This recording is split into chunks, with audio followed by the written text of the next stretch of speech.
And welcome back, everybody, to another episode of Bubba and the BatFlip, episode 134. Going to recap your week in FAAB as usual, and much, much more banter and fun stuff as we always do here on Bubba and the BatFlip.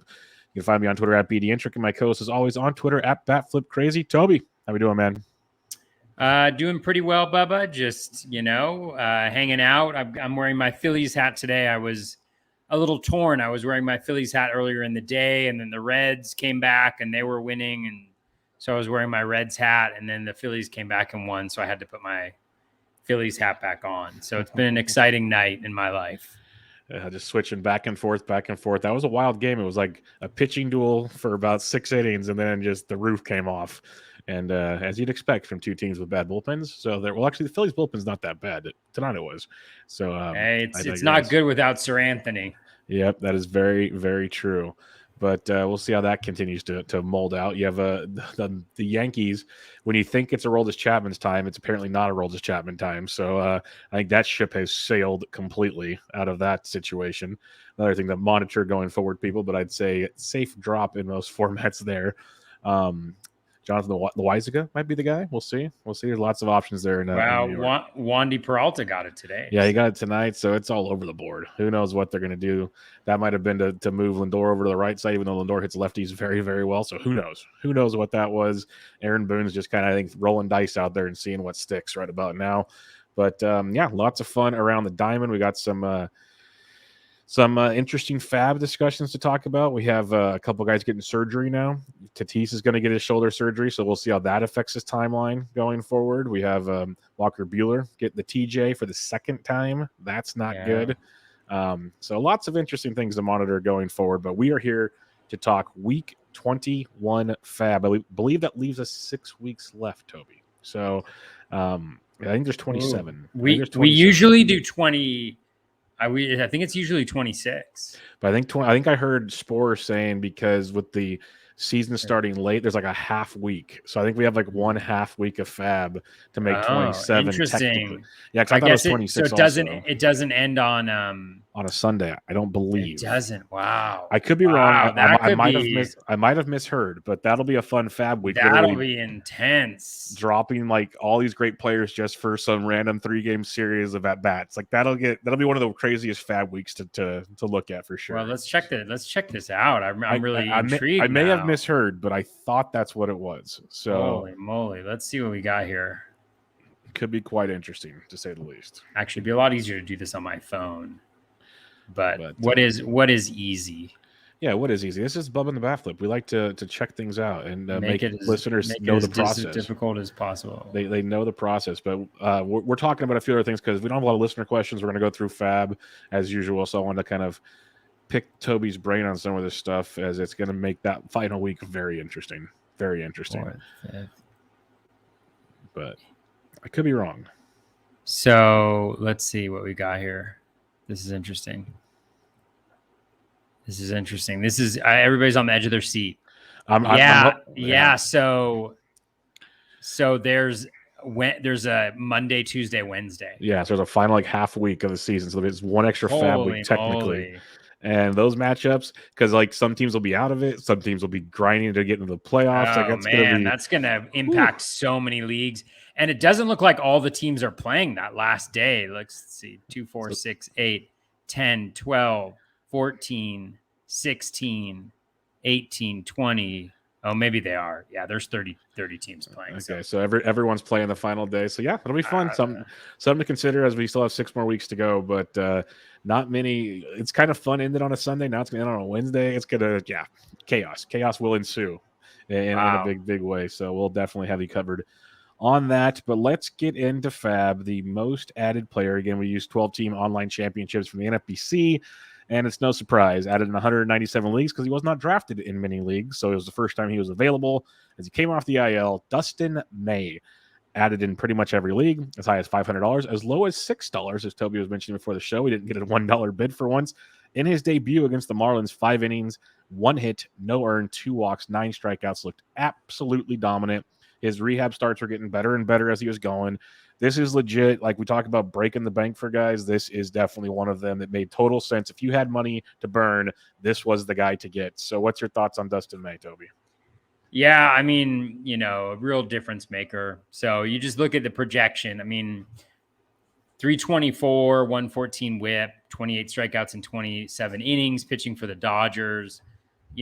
Just a real difference maker. I was super bummed. I really needed him in just one league, maybe two. I knew I wasn't going to get him in one of them, but I lost 112 to 111 in my super.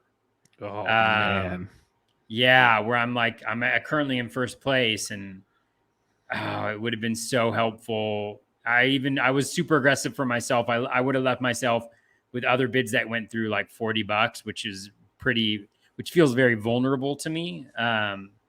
But yeah, it's total bummer. But I won't go through the stats. But he's a real difference maker. Really, really good pitcher. Looks really good. Remember, last year, before the Tommy John, he looked incredible, and he had really started to strike guys out, which he hadn't done previously. So, if you got him, great job. Yeah, no, and it was the Marlins, so like I'll put a little grain of salt on it, but he's a beast. Like when he's like I remember when he first came up, it was literally pitching ninja's like favorite game every night because it was like what the slider just did ungodly things. It was the movement he has on his pitches is just ridiculous, and I can only imagine being a hitter seeing the gas he throws and then that slider just totally breaking off the table. So yeah, if he's on, he's going to be filthy and definitely. We always say you're not going to find another guy like that the rest of the year. I'm pretty confident Dustin May. You're not going to find another guy like Dustin May the rest of the year. So like you said, game changer. I will get into it. I grabbed him in as many leagues as I could, but I was willing to like leave myself with $30 left or something. I was going for it with Dustin I should have May. done that, Bubba. I should have done that.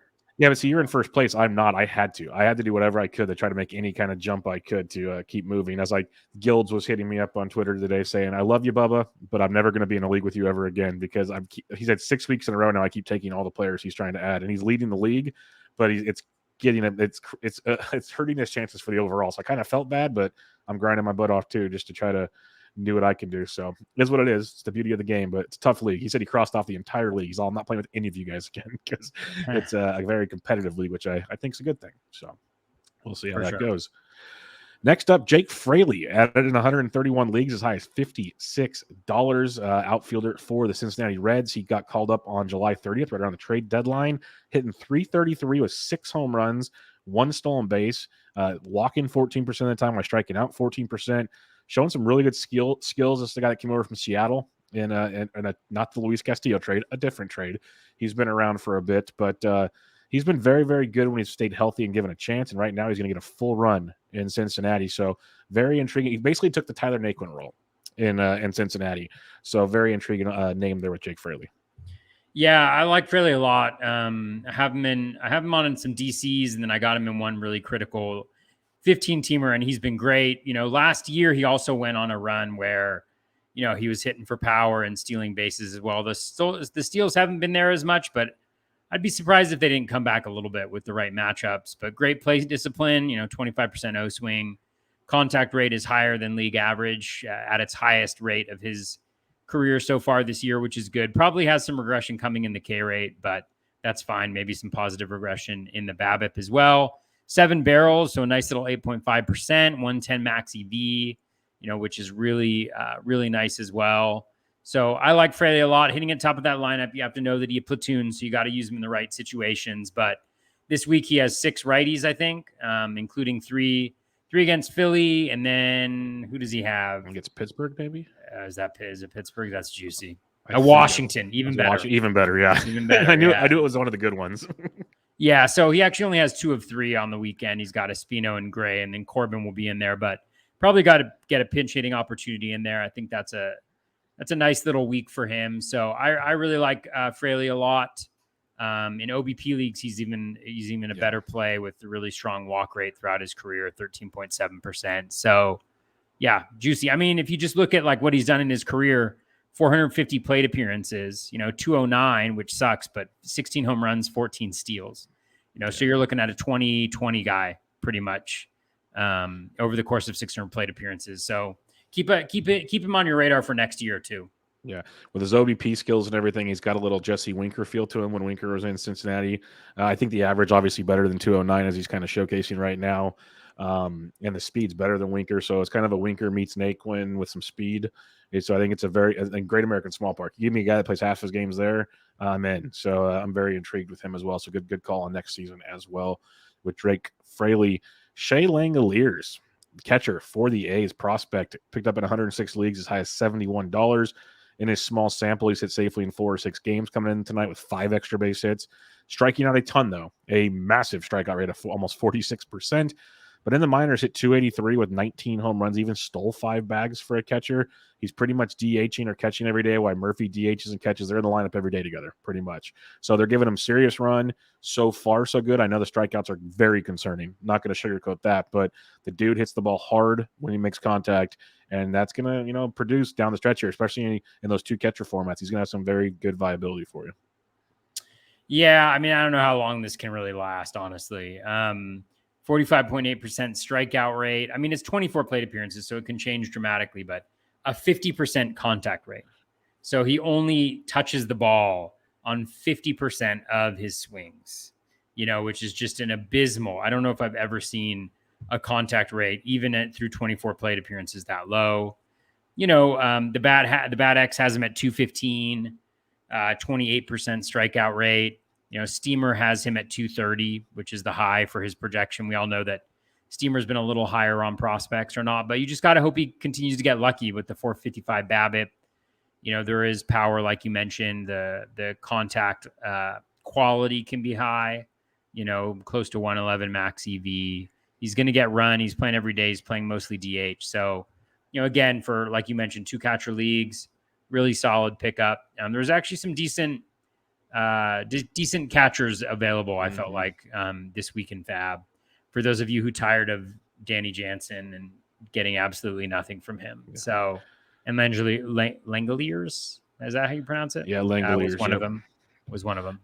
Yeah, I sound like a broken record on a lot of my shows, but this year it seems like weekly you can almost make an argument for 1 or 2 catchers if you just wanted to stream catchers right now. Like it seems like there's a guy, or at least every other week, that kind of pops up. Like you could rode with like Betancourt for a while, then Jansen when he was hitting, and then William Contreras. Like there's all these guys that if you hit it right, you could have rolled it pretty good. So something to think about if you're not a pay up for catcher guy. There's proof to it. We've talked about it many times on the show of paying for catcher, but then again, if you pay for Yasmani Grandal, you paid for it. So it's a kind of you never know. You never know what you're going to get in those scenarios, and it looks like we have some options with the DH opening up. Catchers are benefiting a bit in that scenario. Another prospect for the New York Mets, Brett Beatty, picked up in 102 leagues as high as $83. Got hits in his first 3 games, has not got a hit since, hitting 125 with 1 home run.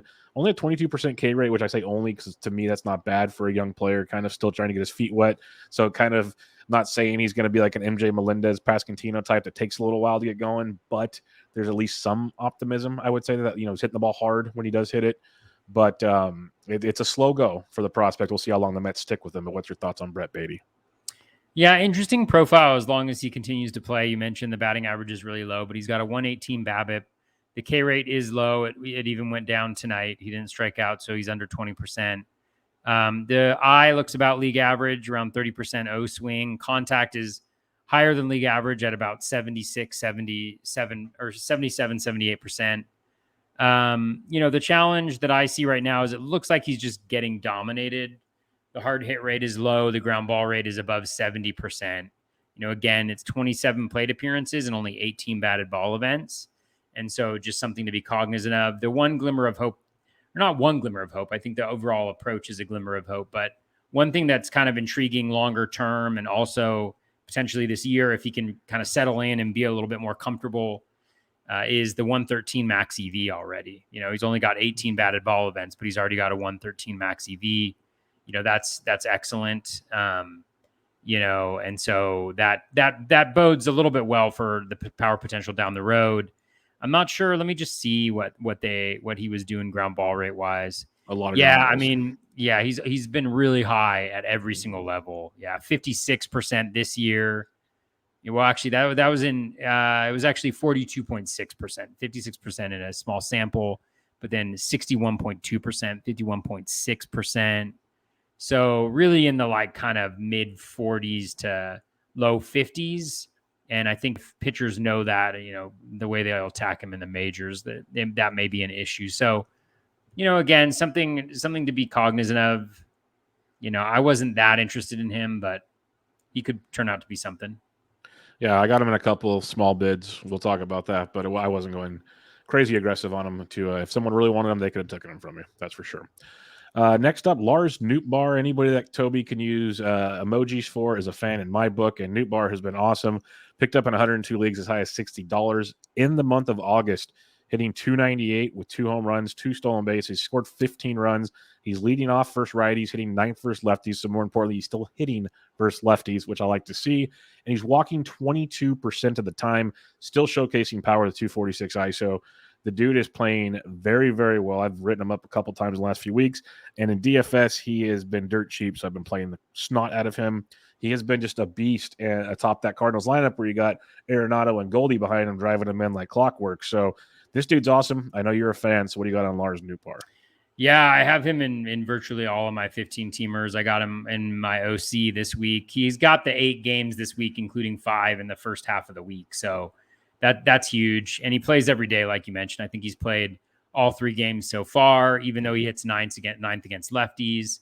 He's still getting those plate appearances. He leads off against righties, which is huge. And he just seems like he's getting better. The O swing at 25.1%, so really solid.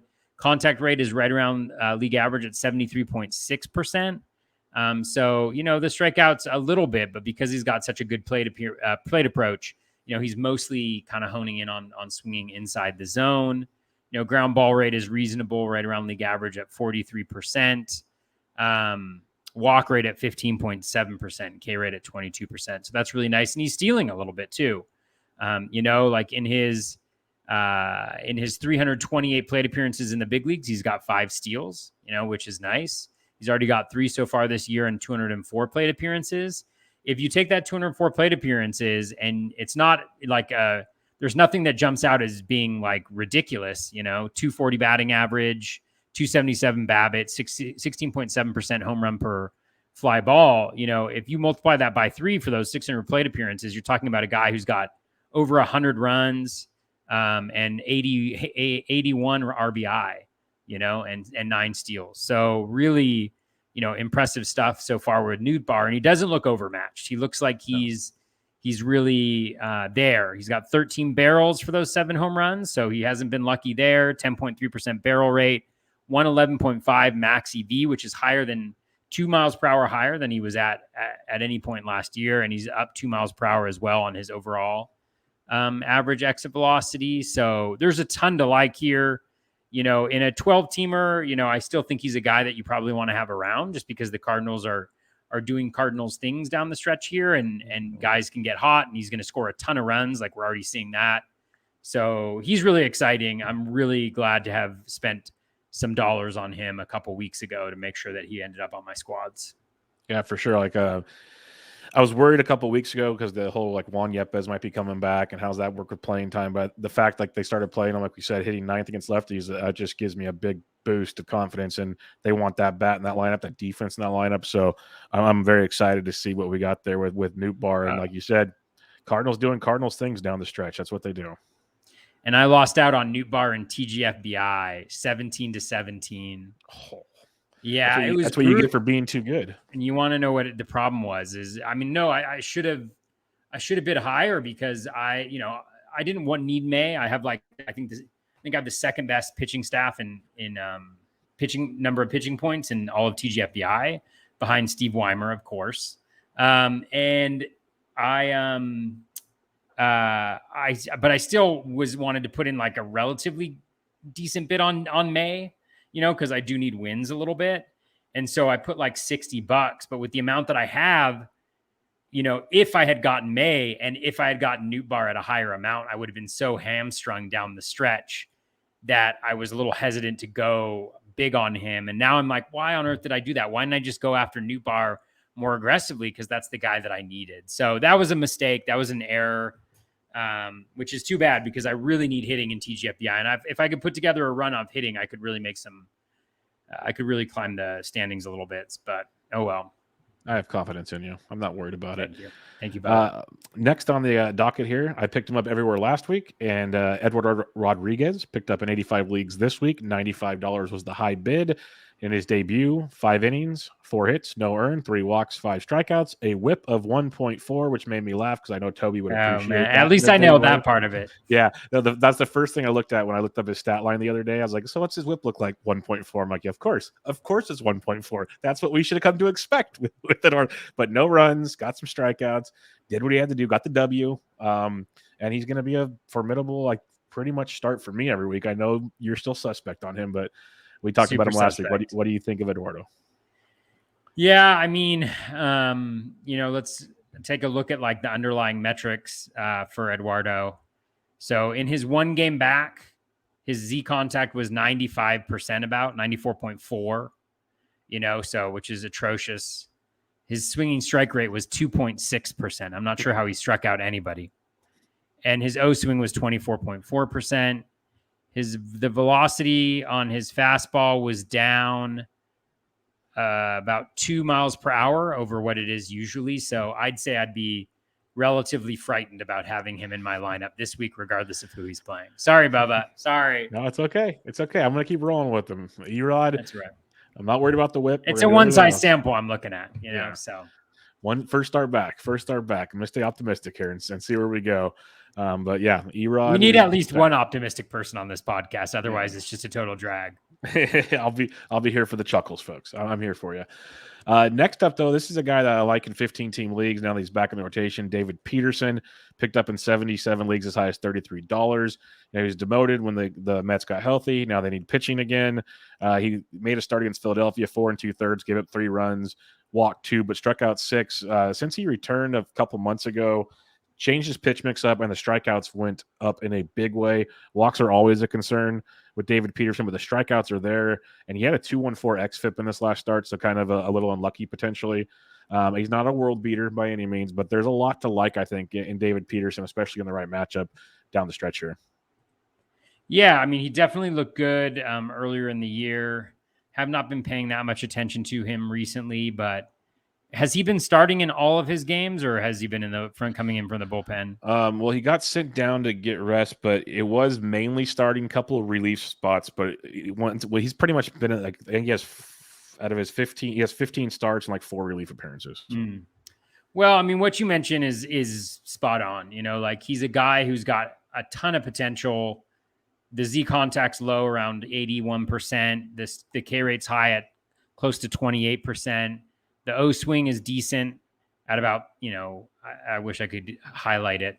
Sometimes it's difficult to do that, but it's probably close to like 30% or so. So right around league average, but he's just not in the zone enough. The walk rate over those last 5 is 13.2%, which is right about what his swinging strike rate is. So just a huge boom and bust type guy. He can have those massive blowups. He's not efficient, so getting through to 5 or 6 innings, getting those wins is going to be a little bit of a challenge, even though he's like in a good team context. But there's a lot worse guys to throw out there, than Peterson moving forward. And he's got the Rockies, at home this week, which should be a good game for him. But again, you never know. It's so hard to tell with guys like this that have the stuff to be great but don't have the consistency. Comes down to walks. It's that simple. If he's not walking guys, he's going to at least give you more often than not 5+ pretty solid innings. But those walks will get in the way, and that's when problems happen. So we'll see. But I love the improvements he's made, especially in the strikeout department. Makes him very viable to me. Harold Ramirez picked up in 76 leagues as high as $44. He was a favorite of mine in DCs this year. Started out the year great, got hurt, returned from the IL on August 16th. Has hit safely in each game with a home run across the way, only striking out 8% of the time for a 400 batting average on the season now. He's hitting .336 with 5 homers and 3 stolen bases. Does not strike out a ton. So he's a great contact hitter, pretty good average guy, a little bit of power. We know what we're getting with him. He's one of those guys that you look at his quality of contact and like, wow, you expect more power. It's just not there. But he's back for the Rays, first base outfield eligible, and he's looking pretty good right now. Yeah, great week for the Rays, hitting wise, especially for Ramirez. I think they faced 3 lefties from the Angels. But going back to your previous comment, the way you were like, he's viable to me, David Peterson, it made me think of the song "You Are So Viable to Me." To me, sorry guys, I just like to throw random me and my terrible voice singing made up songs on the podcast occasionally, but that's for some reason that got in my head. Harold Ramirez is certainly very viable to me as well.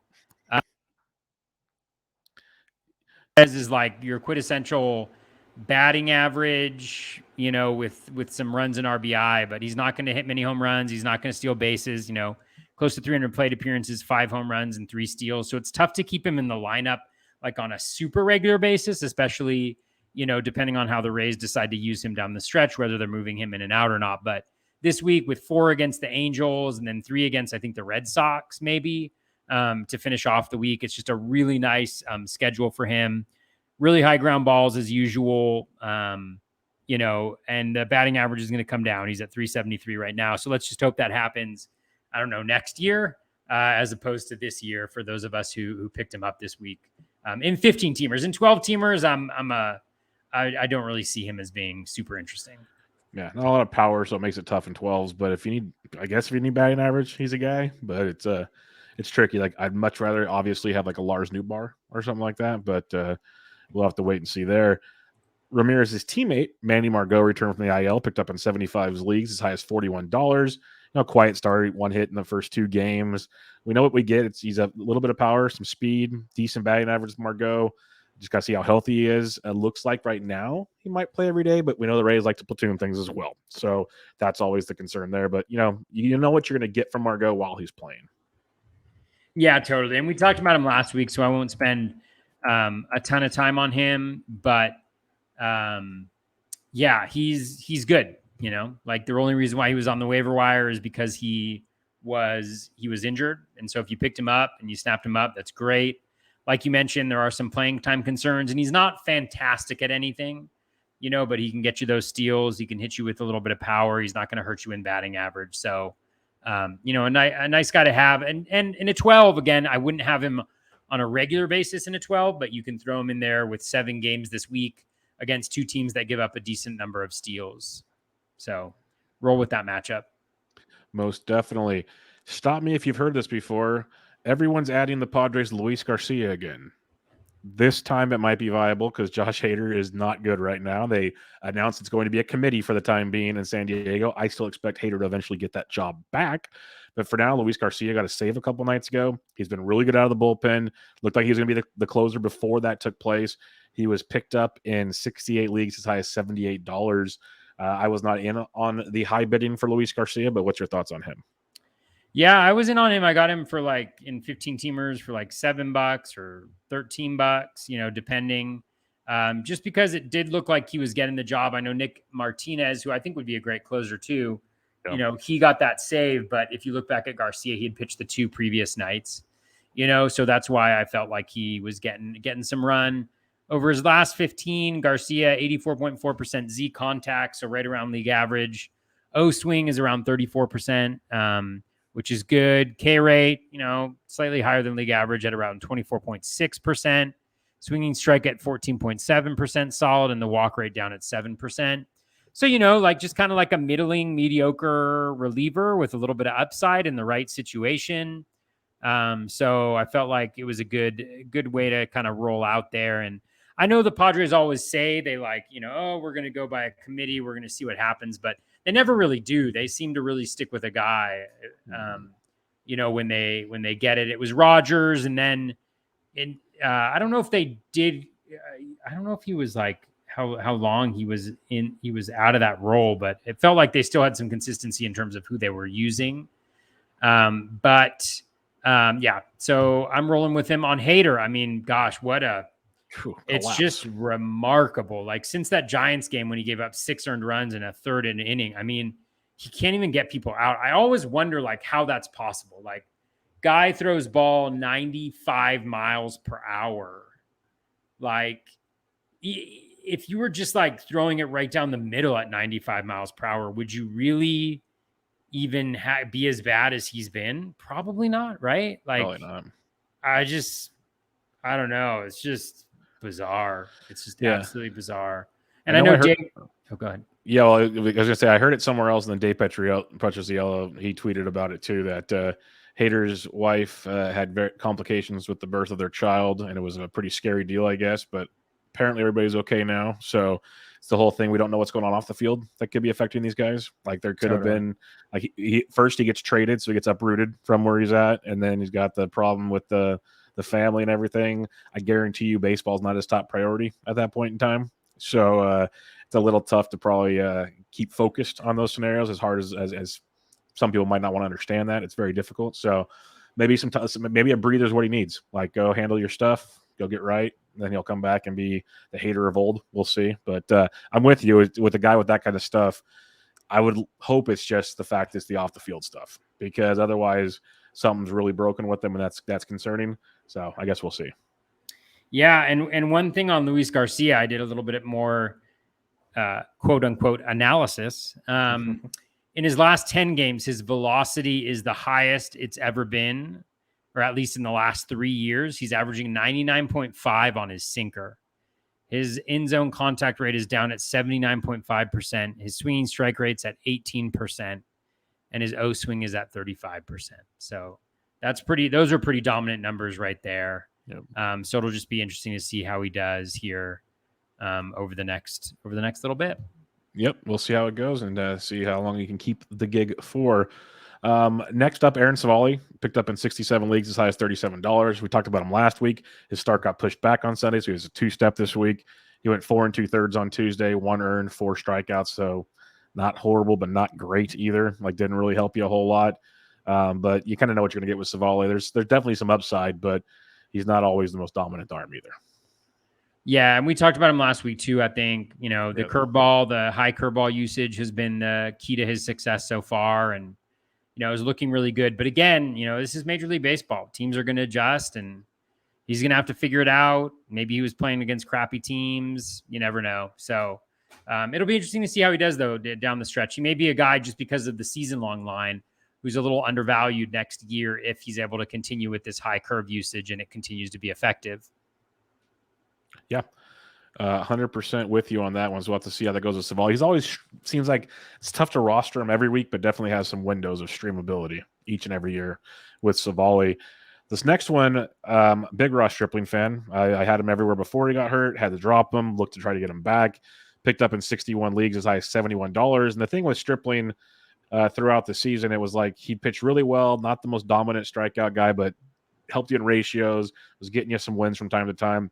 Came back from the IL 6 1/3, 1 hit, no earned, no walks, 7 Ks against the red hot Baltimore Orioles. And then tonight, 6 innings, 6 hits, 1 earned, 1 walk, 6 more strikeouts against the Boston Red Sox. That is 2 very promising starts in my book, Toby. And again, Orioles strike out a bit, Red Sox strike out a bit, but I'm very, very pleased with what we saw from Ross Stripling so far. Yeah, for sure. I mean, he's been a different pitcher this year. I think we talked about him 10 weeks ago or something like that, but he's been throwing the changeup. I think it is a lot more. Like you mentioned, the whip is nice, and it's not outrageous. He's been able to cut the home runs, which has been a big issue. Like he's cut them a little too much probably, but the walk rate is down. The O swing is way up, 37.3%. So he's doing it like the effective way. He's not striking out a ton of guys, but he's not walking them. Not a lot of base runners, not a lot of home runs. And so it makes it difficult to get big innings against him so far. So it'll be interesting to see if he's able to, to continue with that. Yeah, no doubt about it. Let's go back to Washington. The relieving carousel fun continues. Last week, it was all picking up Carl Edwards Jr., having fun with that. Well, that lasted for a short period as Kyle Finnegan got back into the role, picked up a couple saves last week. So he was added in 56 leagues as high as $67. Why he was taken out to begin with, I have no idea. He seemed like the guy the whole time, and now he's back for now, I will say, because I don't know what they're doing in Washington. I don't think they know what they're doing in Washington. But what's your thoughts on this one? Yeah, I think the key for him is the velocity. The fastball velocity has been up a lot recently, or at least the last time I looked at him. I will double check and verify that, but I think that's been the key to him being kind of a different pitcher. Mediocre stuff right now, but yeah, he's dominating in the zone, 78.6%. The O swing's not great. K rate's not great. Walk rate's not great.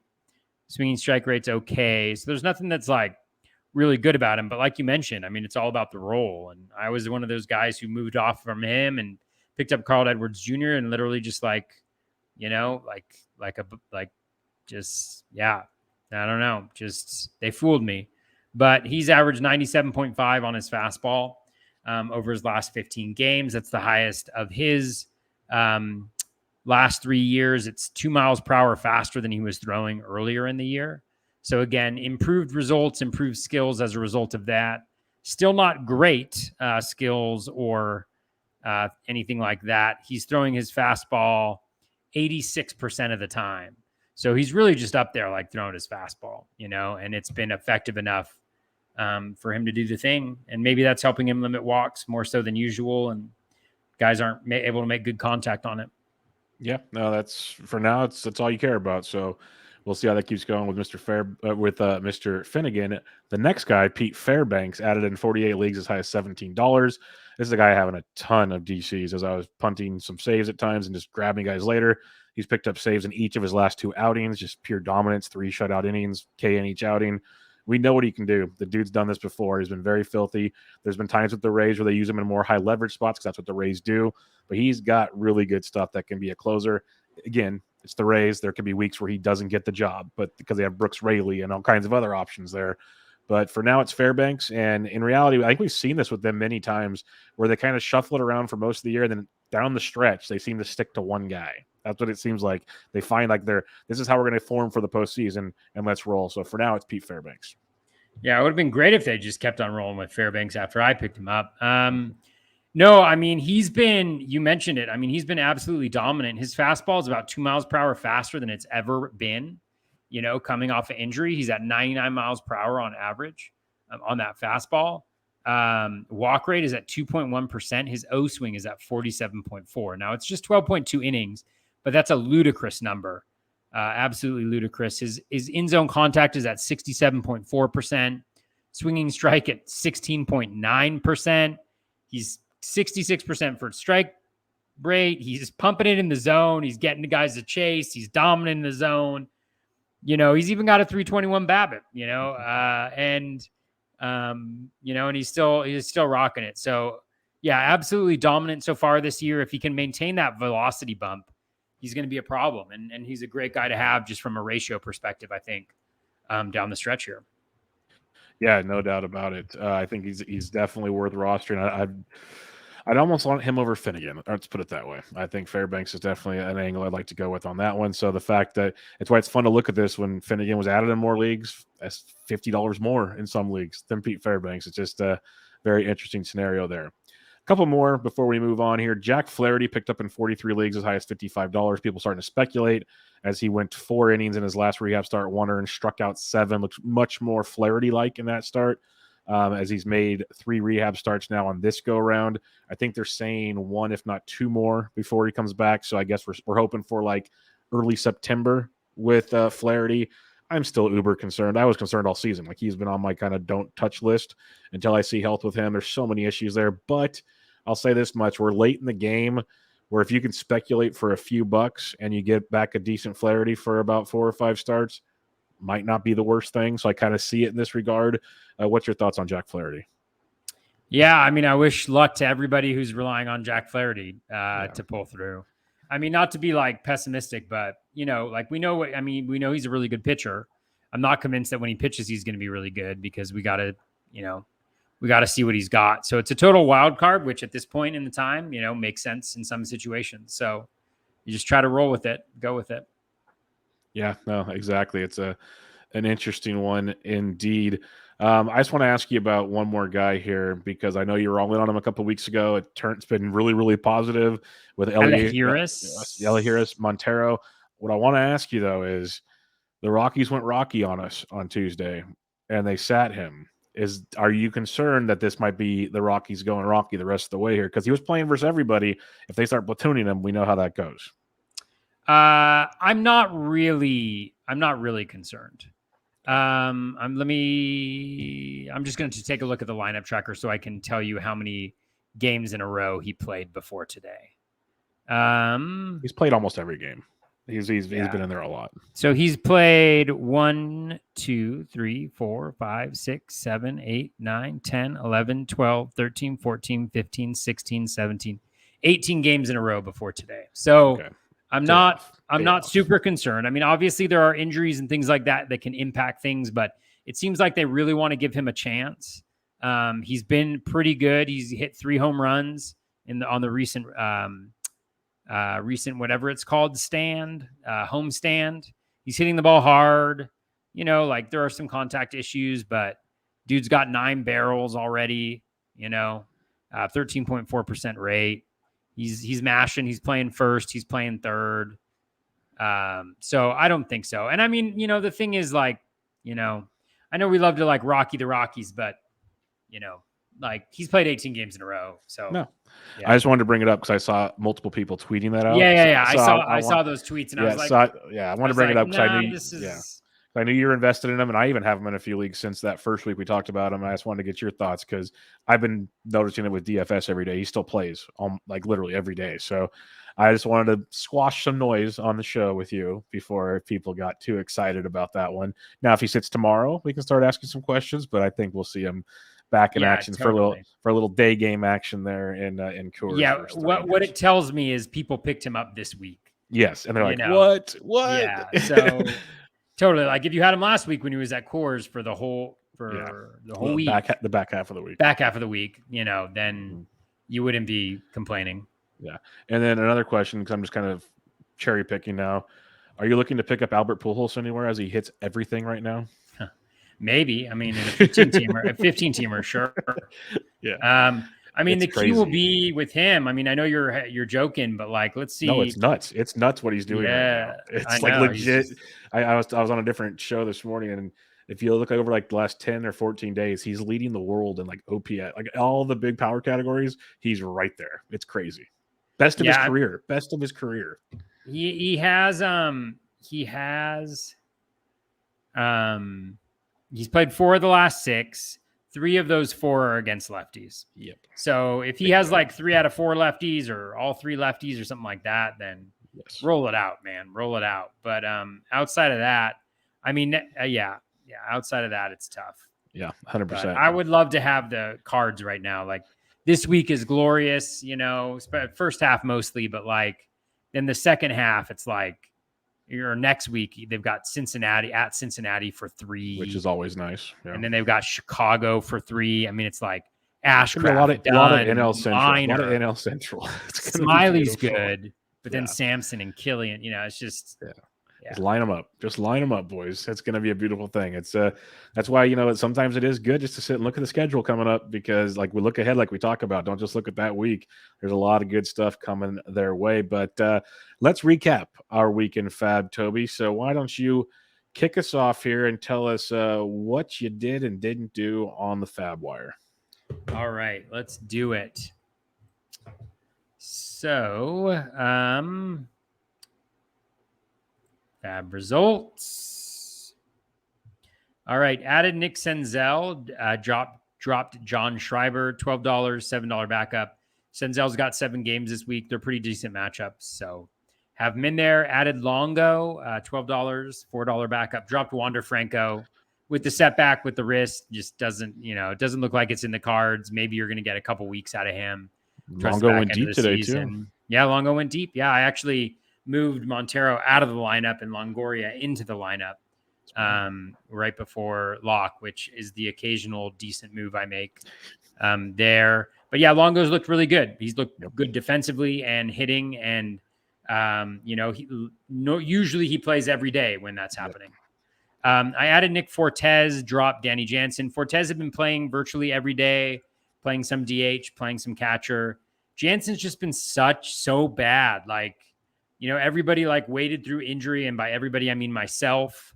But like he's got 17 runs this year. Yeah, he's got good. 9 home runs, which is fine. 25 RBI and then 197 batting average. Like that sucks. Like if you're like me and you've held him the whole year, just like plugging away at it, that is god awful. I mean, that's crushing your team. and it's doing that for me in a couple of spots. It's just, so I was just like, you want to know something? Jensen's got some good matchups coming up, but he's only playing one out of every 2 at the most. Just, I couldn't do it anymore. And Fortes is actually sneaky. I mean, he's got like 150 plate appearances. We've talked about him before. I think 6 home runs, 5 steals. He steals a little bit, hits a little bit for a little bit of power, makes a ton of contact. I don't mind that at all. So you look at all my drafts and holds. I think I have Fortes on probably like 90% of them.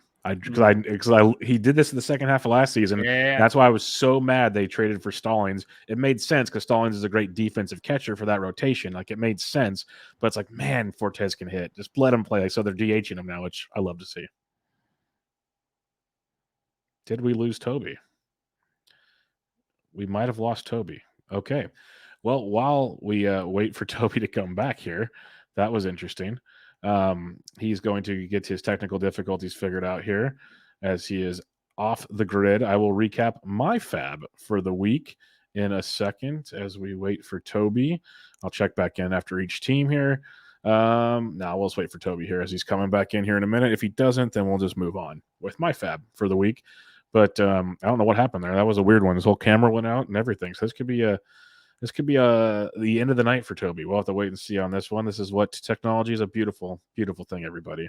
So we'll see. Maybe knowing what he did is he clicked the wrong X on a tab as he was looking up stuff. That's what I've done many times on this deal. So we'll wait for Toby to hop back in and hopefully get things under control here.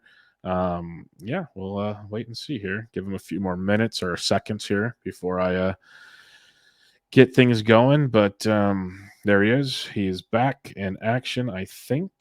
Maybe. No, still having issues there.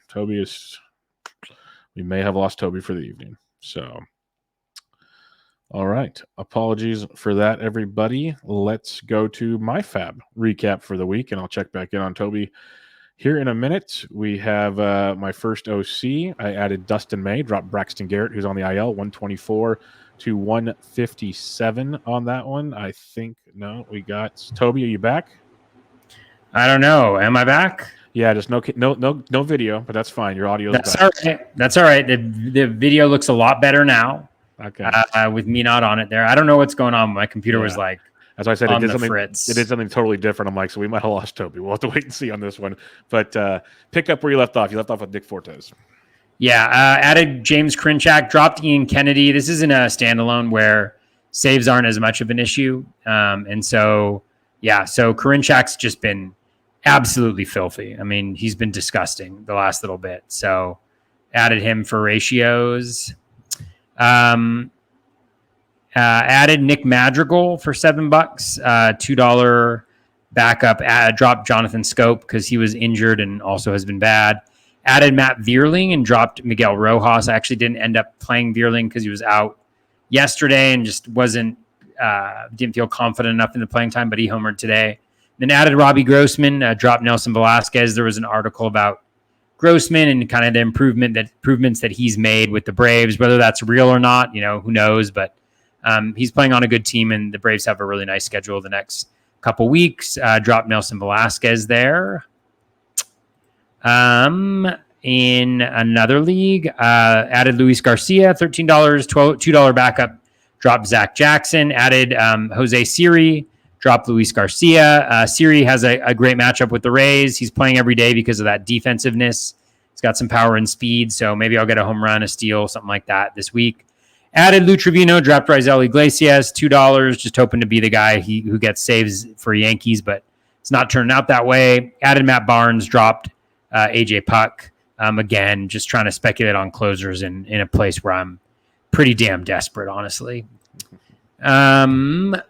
Another league, added Harold Ramirez, $16, $12 backup, dropped Rugnet Odor, added Zach Davies for $2, dropped Carl Edwards Jr. for $1. I actually didn't start Davies this week, even though he had a great outing. I think he got the win today. I'm not totally sure. But next week, he's got a decent two-step, 2 games at home. The Phillies, you don't really love that matchup, but then he's got the Brewers, and, man, the Brewers have just been god-awful offensively. I mean, it's been pretty brutal to watch them. And then I added Eric Swanson, dropped Zach Jackson. I mean, Swanson has been filthy this year. He's been one of the better relievers on the Mariners, and that's definitely saying something. So maybe I'll run into a couple lucky saves here and there. In my 12-teamer, I added Jason Adam for $3, dropped Clay Holmes, added Lars Nootbaar, dropped Josh Hader, $2, $1 backup, added Paul DeJong, dropped Carl Edwards Jr., added Bryson Stott, dropped Alek Manoah, all for schedule reasons, although Stott has been phenomenal recently. He's been really, really good. I know I gave him shit earlier this year about his max exit velo, but it's gone up considerably, and his plate approach looks really good. He could be good for a long time there in Philly. Real quick before you go on, yes, Stott's been great. You said you dropped Alek Manoah. Did I say Manoah? Yeah, I just want to clarify. Who'd I mean? It wasn't Alek Manoah. Okay, I was about to go. I wanted to know what your reasoning was. Alek Thomas. I was about to go. I wanted to hear your reasoning before listeners were like, "What?" Because I was curious. But okay, Alek Thomas makes a lot. Sorry, Alek Thomas. Gotcha. Alek Thomas. Yeah. Okay. In TGFBI, added Luis Garcia, dropped Will Crow, $13. Added Pete Fairbanks, dropped Carl Edwards Jr.'s $3. Carl's Edwards Jr.'s, not to be confused with Carl's Jr.'s. Added Josh Donaldson, dropped Miggy Rojas. This league, I totally messed up, man. I totally botched it. I needed offense, and I totally botched it. I picked up Josh Donaldson, who has a horrendous week, was like feeling sick, and that was the only offensive add I made. I ended up rolling out Lane Thomas, 2 games against the Mariners, and a couple other 2-game guys. And then I added Nick Fortes, and I dropped Danny Jansen. And then our shared league barf, where we're battling it out for second place, added Harold Ramirez, $18, $3 backup, dropped Tyler Naquin, added Danny Jimenez, dropped Will Crow, 7-4, added Kike for 7-4, dropped Terran Vavra, added Yandy Diaz, $2, no backup, dropped Carl Edwards Jr. That was I was pretty excited about all of those ones. Perfect. All right, so my first OC, I mentioned I had Dustin May for 124, runner-up at 57, dropped Braxton Garrett. I added Brett Beatty for 11, dropped Lamont Wade Jr., runner-up was 11. Added Joey Gallo for 8, dropped Jock Peterson for 3. Added Lars Nootbaar for 8, dropped Javier Baez, 5, runner-up. Added Jose Suarez for 6, dropped Jacob Junis. Added Drew Smiley for 5, dropped Andres Munoz. So a little 12-team action there. I'm giving Gallo a shot in 12-teamers. We'll see how it goes. In my next OC, grabbed Erod, dropped Joe Barlow, 16-6. Added Gallo, dropped Letimus Diaz, 8-0. Added Beatty, dropped Emmanuel Rivera, 7-3. Added Kerry Carpenter, dropped Brandon Belt, 7-1. And then one of my later bids, it's because it's how it worked out, grabbed Johnny Cueto, dropped Yadiel Hernandez, 4-1. Cueto's not striking anybody out, but he's doing everything else, and I don't believe it's long-term, but I'll take my gambles on the upcoming matchup he has. My next OC, the one that no one cares about in that league anymore, I got Dustin May for 37 with the runner-up at 33. Dropped Braxton Garrett. Added Joey Gallo for 8. Dropped Nicky Lopez, runner-up of 1. Added Christian Arroyo for 8. Dropped Lourdes Gurriel, runner-up of 0. Christian Arroyo's been really good for those that have not paid attention to that one. Next up on the last OC, grabbed Beatty, dropped Marcelo Zuna. Grabbed Kerry Carpenter, dropped Mike Yastrzemski. Add Shane Langoliers, dropped Nicky Lopez. Add Drew Smiley, dropped Emmanuel Rivera. Added Cutter Crawford, dropped Alex Wood. All those bids were, most of them were $9 or less. Beatty was 13. Next up, OCQ. Added Kerry Carpenter, dropped Emmanuel Rivera. Added Joey Gallo, dropped Taylor Ward. Added Carl Edwards Jr. for $1 out of speculation because he was like literally like the 6th guy on my list, and that's obviously will be a drop this next week because it was only $1. Next up on the next OC, added Kerry Carpenter. Action this week. Oh, I was busy. Added Kerry Carpenter, dropped Nicky Lopez. Added Drew Smiley, dropped Emmanuel Rivera. Added Shane Langoliers, dropped Yasmani Grandal. Added Jose Suarez, dropped Lamont Wade Jr. In these 12s, I'm just churning and burning like crazy right now. Barf. Added Dustin May, dropped Jacob Junis, 88-69. Added Kerry Carpenter, dropped Emmanuel Rivera. Added Shane Langoliers, dropped Max Stassi. Added Michael Massey, dropped Jonathan Scope, who went on the IL now, but Massey's been sneaky good. Better than I thought he'd be. We'll see how sustainable that is. TGFBI.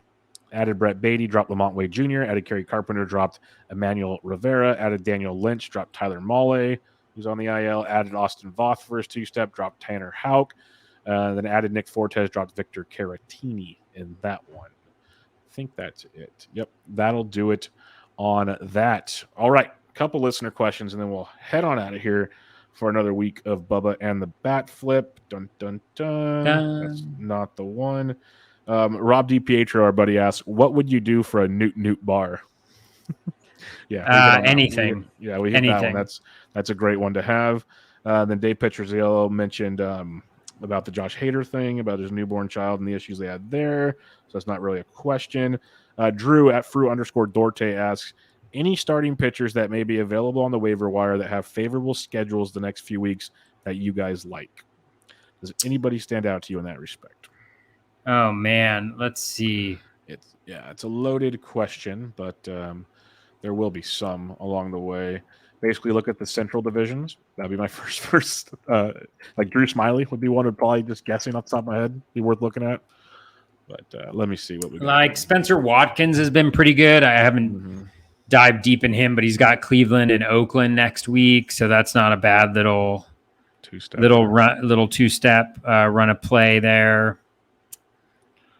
Oh man, let's see. Yeah, Drew Smiley got the 2-step next week. I'd say no, never mind. I'm gonna keep my mouth shut on that one. Cal Quantrill, he's doing what he did last year. He's striking more guys out again in the second half of the season. I'm still not saying he's great, but he's probably on the waiver wire. He's got Baltimore and Seattle next week. Not in love with it, but it's an option if you need a 2-step. I'll say that much. It's not great. Tucker Davidson would be one to look at too, because Tampa Bay stinks versus lefties. Wait, that was this week. Never mind. Yeah, that was this week. They kind of rolled him around a little bit. Yeah, I mean, there's not a ton of guys, really. I mean, what I would do right now, I mean, Pittsburgh just looks horrible, terrible. Like, would you trust Adrian Hauser versus Pittsburgh next week? No, probably not. That's the problem. Stripling's got Pittsburgh next week, so if you can get Stripling still, that's one to look at. He might be available depending on your league that you're in. Other than that, though, let's go to the. I'll go to the leaderboard really quickly and just see if there's anybody who's jumping out over the last 2 weeks. That's kind of like a little bit of a surprise. Hold on one second. I'm looking, and there's nothing, at least in the next couple of weeks, that really looks too dominating to make you want to get all excited about. That's for sure. I mean, it depends how deep your league is, but Drew Smiley has looked really, really good recently. So he's one guy I'd look at. Your boy Justin Steele. Yeah, he's been really good as well. Michael Wacha has been better since he came back. It's only 12.2 innings, but he's looked much better since coming back, even though I still have no idea how he's doing what he is doing exactly. I don't think he does. Ashcraft has been decent. He just coming back. DIL. Oh, did he? Today. Yeah. So those are kind of the guys. Jacob Junis, I think he was injured though too, right? He's a little banged up, and it's been very inconsistent with him. The whole Giants rotation outside of Carlos Rodon has been inconsistent. So good luck with that one. Yeah. Yeah, those are the only guys skill-wise that are really popping that, maybe not rostered in different places. So I'd say check out Rangers Suarez, too. I don't know how sustainable it is long-term, but he's flicked the switch here of late also.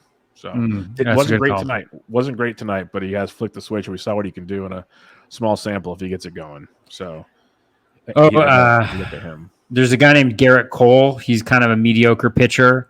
You may want to look at picking him up if he's on your waiver wire. Is he good? Is Garrett Cole good? No.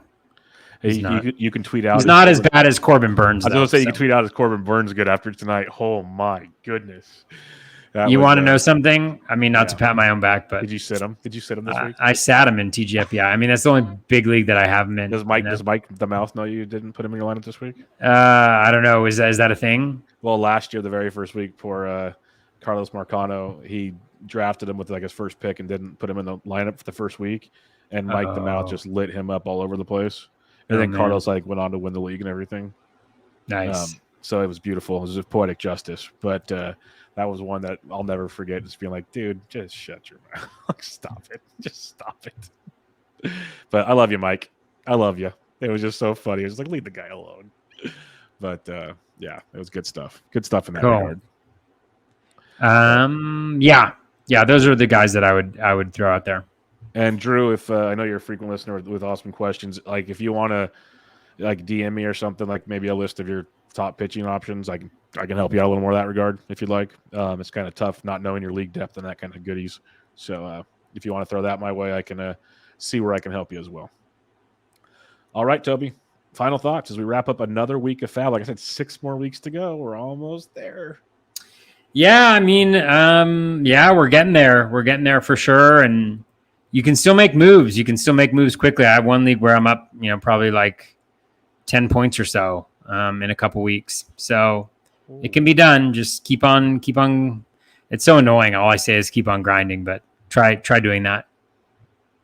No, I'm with you 110%. That's why I made that comment when the guilds messaged me on Twitter today, and there's kind of a thread of other guys talking about it. It's, I know it's annoying to those guys in the top trying to battle for overalls when guys like myself are still making moves, but hey, I just take pride in finishing as high as I can. So keep grinding, try to make some money if you can. I'm just trying to learn basically in my first full year of these OCs on where I need to improve and the waiver wire and all that kind of fun stuff. So keep grinding, keep learning. Lots of fun stuff there. Don't be one of those people that gives up on your league. I can't stand that stuff. So if you have any questions, keep them coming for us. We'll help you out where we can, and we'll be back with you guys next week with recap. But for now, find Toby on Twitter at BatFlipCrazy. I'm at BD and Trickens with Bubba and the BatFlip, episode 134. Catch you guys next time.